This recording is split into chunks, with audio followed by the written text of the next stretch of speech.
क्या हमारी लड़ाई गलत है? नहीं। ये हमारी मांग गलत है? नहीं। जी नहीं, बस हमारे लोगों को जानबूझकर कमजोर बना के रखा गया है, क्योंकि सारा समस्या है यहाँ की खनिज।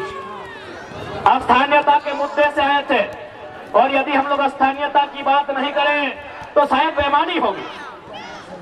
आज बहुत सारे लोग, और साथ साथ राम जी ने तो हमारे 1932 के खतियान को भी मजबूत किया है।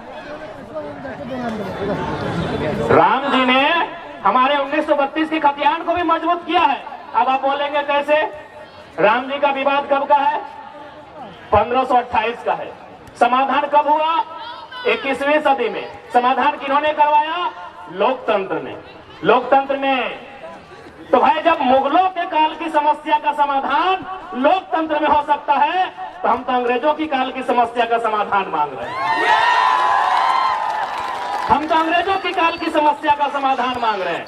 तो राम जी ने तो तमाम विस्थापितों को मजबूती दिया है।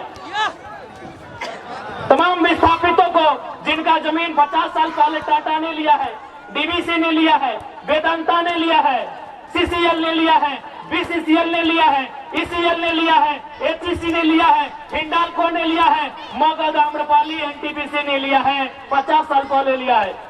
जब राम जी की समस्या का समाधान 500 साल बाद यही लोकतंत्र का बुनियादी, यही लोकतंत्र का सर्वोच्च न्यायालय करता है, तो 50 साल पहले जो हमारा जमीन अधिग्रहण हुआ है विकास के नाम पे, जो आज खाली पड़ा है, जो टाटा के कब्जे में है, कहीं एचईसी के कब्जे में है, कहीं हिंडाल्को के कब्जे में है, कहीं एनटीपीसी कब्जे में है, तो क्या हमारा भी अधिकार नहीं बनता है कि लोकतंत्र उसका समाधान करे? बनता है कि नहीं बनता है भाई?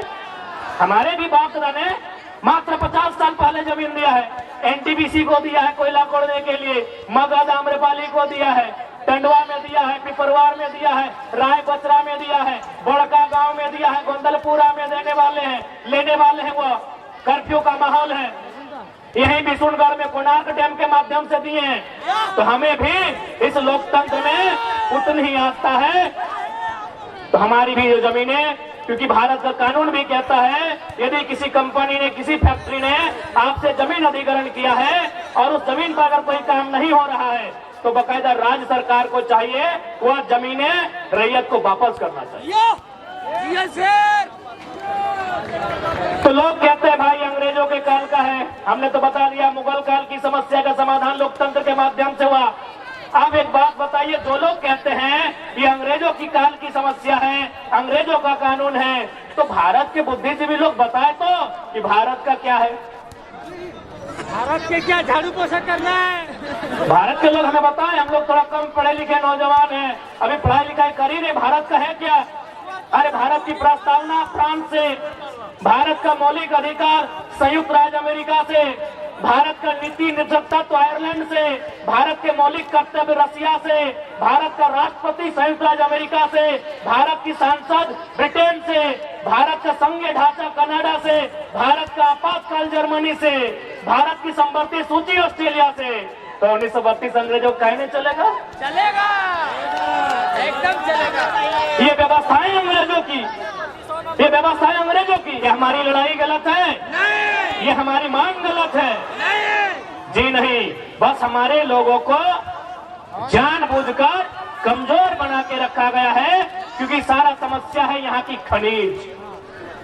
यहाँ के कण कण में खनिज है, यहाँ के पहाड़ में, यहाँ के पर्वत में, यहाँ के पठार में, यहाँ के जंगल में, यहाँ के नदी में। नदी में नहीं समझे क्या? अरे दामोदर नदी को भी लोग चेंज करना चाहता था। ये पैसे के लालची लोग, चूंकि दामोदर नदी के नीचे मैक्सिमम कोयला है, ये लोग दामोदर नदी के बहाव को बदलना चाहता था। यानी यहाँ के पहाड़ में खनिज, यहाँ के नदी में खनिज, यहाँ के नालों में खनिज। इसीलिए जानबूझ के झारखंड की व्यवस्था को चौपट किया गया है। बैटरी भी नहीं है। अब आप कहेंगे कैसे? चूंकि हजारीबाग को मैंने अक्सर कहा है, ये एजुकेशन हब है, शैक्षणिक राजधानी है। अगर रांची राजधानी, दुमका उप राजधानी, कोडरमा अपराग राजधानी, धनबाद कोयला राजधानी, जमशेदपुर स्टील राजधानी, तो हजारीबाग शैक्षणिक राजधानी है। एजुकेशन